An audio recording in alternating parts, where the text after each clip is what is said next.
Now I want to add documents to my public page for my website, along with documents for just the members of my district and region.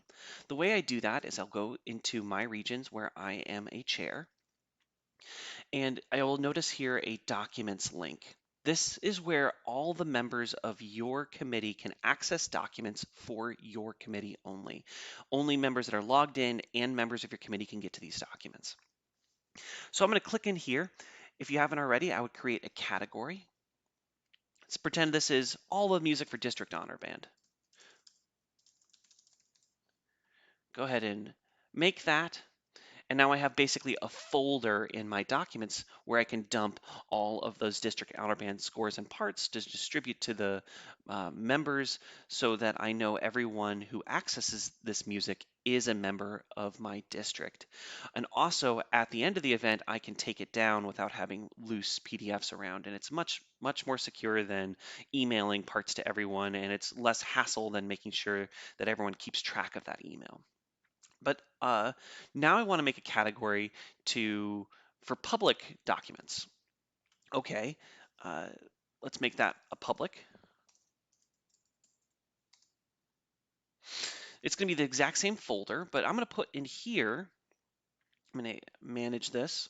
I'm going to add a file that I want some students to download. So this is non-members. Maybe it's an emergency medical form or some whatnot for your event or an application.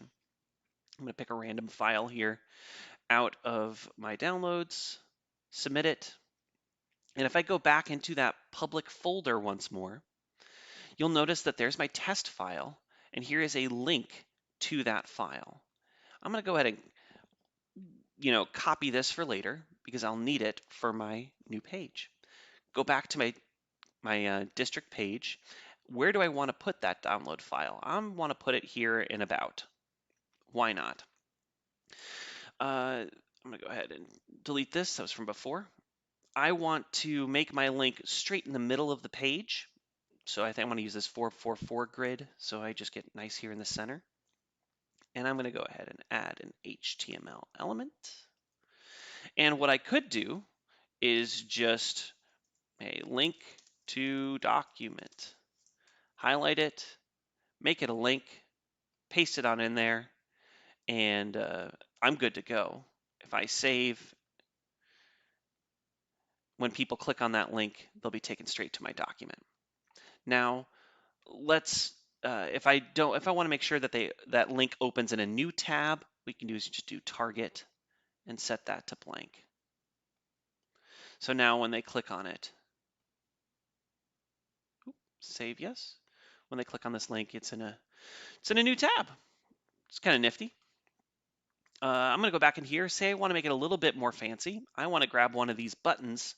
I want to make that the download link, not just a plain text. I want to make it more fancy. Well, the way you grab those buttons, let's make an HTML element first, is click into where there is a button already and grab the source code for that button. I'm going to grab source. I'm going to copy all of that. And then I'm going to go to the new place I want the button, go into the source, and paste it on in. You see now there's a copy of this About button. Now one thing you'll notice is you can't quite mess with the text very easily, so the easiest way is to probably just type in the middle of the word, download file, and then delete the other letters. That's just a quirk of this. There are other ways to do it, but it's a little bit more technical. All right, so now just like the buttons before, to change the link, double click that button, change the URL to my download URL, which I don't have right now. Let's go grab that again. Copy, double click, paste. Maybe check my target is in a new window. Okay.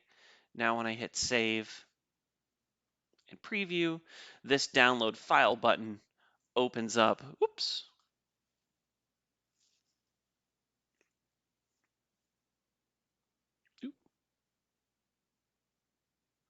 Oh, forgot to set it to HTTPS. Make sure the protocol is set correctly.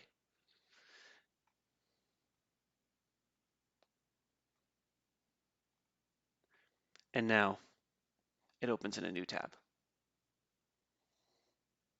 There you go. Have fun.